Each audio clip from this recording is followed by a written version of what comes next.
water flows occur at the same time? It's most of the winter, actually. It's most years the stream flow in that stretch of the Colorado River is running 900 CFS. I thought it was alien invasion of midgets.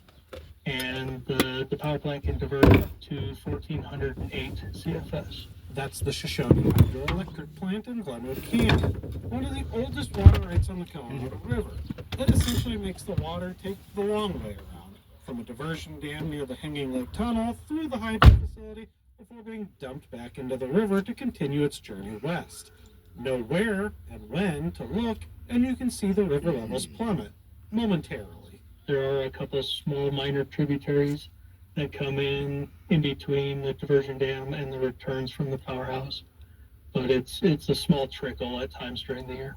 Those times of year are over for now, as spring runoff swells the river beyond the level that can be diverted for power. But Heath says Glenwood Canyon is not the only place where river levels may be rendered temporarily anemic. A similar diversion happens in Tibet Canyon. When irrigation and power plant diversions occur at the same time, things can get pretty sparse in the riverbed outside of Palisade.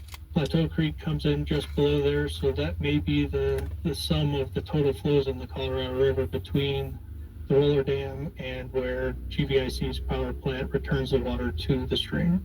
The Shoshone water rights are non-consumptive, which means the water just goes right back into the river after its short field trip.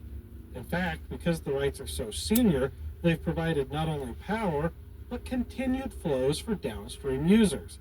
That's one reason why a group of Western Slope entities are trying to buy them for about $100 million to make sure the river doesn't disappear for good. In Grand Junction, I'm Tom Hess, CPR News. This story idea came from a listener as part of Colorado Wonders, a weekly series from CPR. If you have your own question about our state, there are two ways to ask us. Come to cpr.org/Colorado Wonders, or in Southern Colorado, check out Peak Curiosity. That's at krcc.org/Peak Curiosity. Areas around Pueblo and Colorado Springs have high fire danger today, with temperatures reaching the upper 60s and 70s. Some parts of Metro Denver and the Northern Front Range have chances for late-day rain. I'm Bazi Kanani. Stay with us for more Here and Now on CPR News and KRCC. Support comes from Common Spirit Health. Hospitals, clinics, and caregivers, all connected to advance healthcare with human kindness in Colorado, Kansas, and Utah. Common Spirit Health. Hello, human kindness.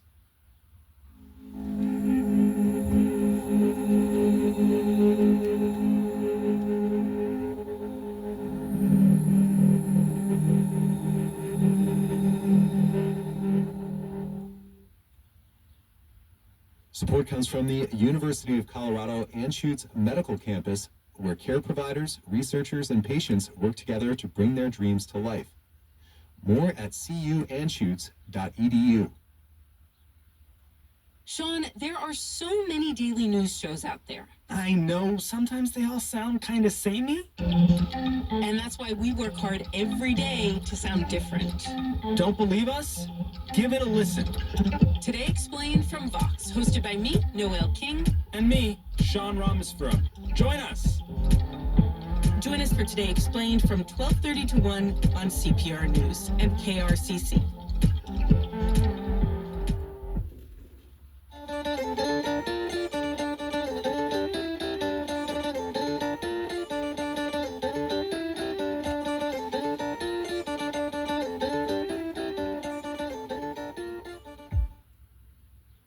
Funding for Here and Now comes from the listeners of WBUR Boston and from the Mayrotra Institute for Business Markets and Society, hosting the Is Business Broken podcast, featuring conversations with academics, industry leaders, and politicians. More at ibms.bu.edu.